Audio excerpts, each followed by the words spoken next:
Hey guys, and welcome to another video where today I'm going to be learning about my next history, which is on the Pharaohs of Ancient Egypt from 3100 BC to 30 BC. And I hope you all enjoy it, and let's get into it.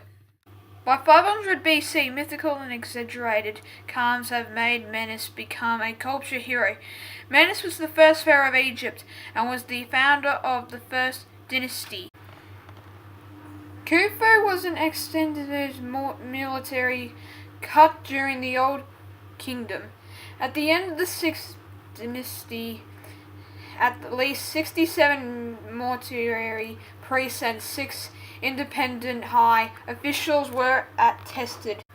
It is believed that Egyptologists that the pyramid was built as a tomb for the 4th dynasty, Egyptian pharaoh Khufu, and was constructed over a 20-year period. The three-dimensional depiction of Khufu shows the king is seated on a throne with a short backrest. 400 years ago, after Cheops' death, the defamed nobles had grown so strong that all central authority in Egypt at the last Kabbalah. The Old Kingdom ended in chaos from 2686 BC to 2134 BC, which was in the period of the 3rd millennium BC when Egypt attained its first continuous peak of civilization.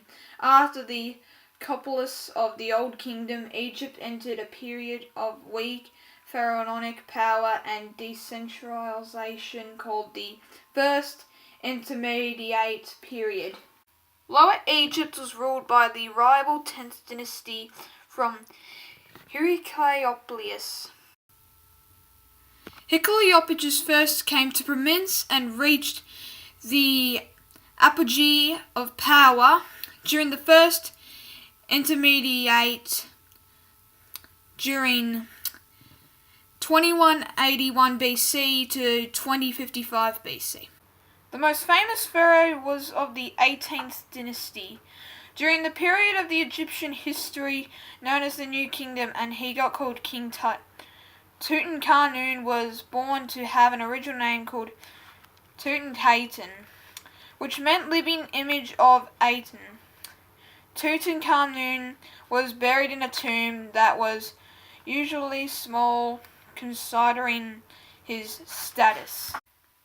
Cleopatra was the last active ruler of the Ptolemaic Kingdom of Egypt. Cleopatra was eager to take advantage of Julius Caesar's anger towards Ptolemy and had herself. Cleopatra used to whip people with snakes. She used to own a pet snake. And she used to have her own tomb. She was the ruler. And I believe she had a pharaoh as a partner or whatever. And she used to have a bath made out of milk. And the Romans found her in a coffin full of blankets. And I believe that was it. So that was the story. The Pharaohs of Ancient Egypt from 3100 BC to 30 BC. So, in movies, when they've seen the history or watched that bit, whatever, they add in mummies, which are actually the pharaohs for when they've passed away from a few years ago. And that was it. So, thanks for watching, and I'll see you guys later. Bye.